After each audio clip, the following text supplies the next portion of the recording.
Okay, people, let's carry on from where we left off yesterday.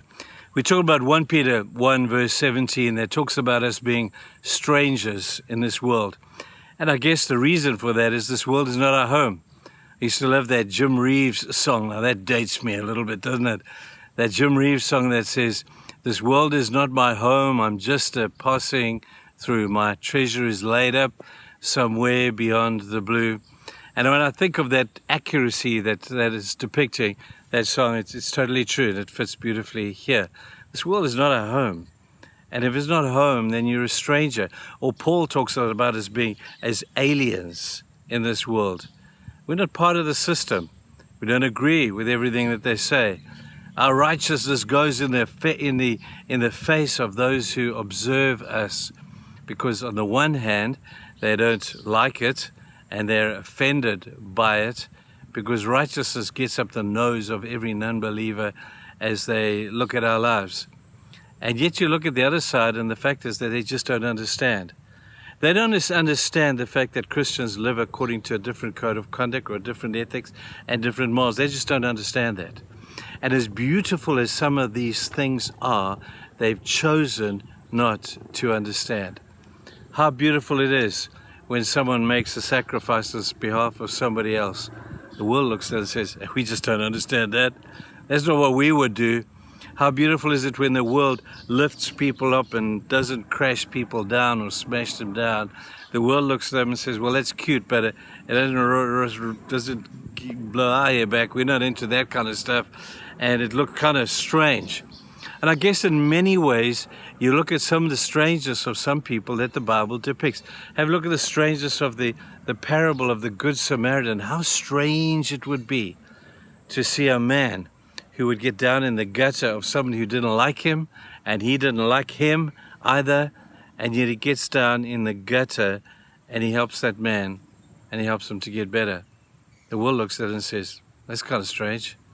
When Jesus hung upon the cross, and they were railing him and they were mocking him and they were saying all manner of evil against him and all that kind of stuff, then we realized that Jesus was talking about what really they didn't understand.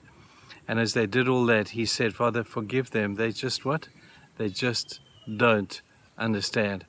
And so when we think about the fact that the actions of Jesus, the pronouncements of Jesus, the parables of Jesus just go so much in the face of the world's understanding or their worldview that they just don't understand. So we pray for them as Jesus did. We don't get angry with them. We don't mock them. We just say, "Father, forgive them. They just don't understand." I want to inspire you with that thought today, to take on the model of Christ, to say, this is what it's all about, is living in a way that is so contrary to the way that the world would suggest, because they just don't understand. Don't expect them to blow sunshine in your face when you're kind and you show meekness and those sort of things toward them. Don't expect them to get positive with you. They're not. It offends them, and they find it very strange. It was so strange that for the thief on the other cross, who looked at Jesus and he heard Jesus say, "Father, forgive them. They just don't understand." And that thief would have looked at Jesus in Jesus' last hours and said, "Man, that guy's really lost it. He's really lost it. We as thieves are getting this, what we deserve," he said to the other thief. But he, the other one said, is just getting what he doesn't deserve. We're getting what we do deserve. He's not. He understood. He understood the difference that Jesus made at the point of self-sacrifice. The world's not going to get it. We pray for them. They're probably never going to get it. But it doesn't mean that we don't pray and ask God to forgive them, because they just don't understand. When Stephen, the first martyr of the first century church, was being stoned to death at the gates of the city, and with every stone that took that life from his body, he cried out the same words, "Father, forgive them. They just don't understand." The centurion at the cross, as he observed Jesus, he was the only one who did understand. And he looked at the way that Jesus died and he said, "Wow, that's incredible." He was the only one, a hardened soldier, one who'd probably killed many people in crucifixion himself. He looks at the way Jesus died and says, "I understand.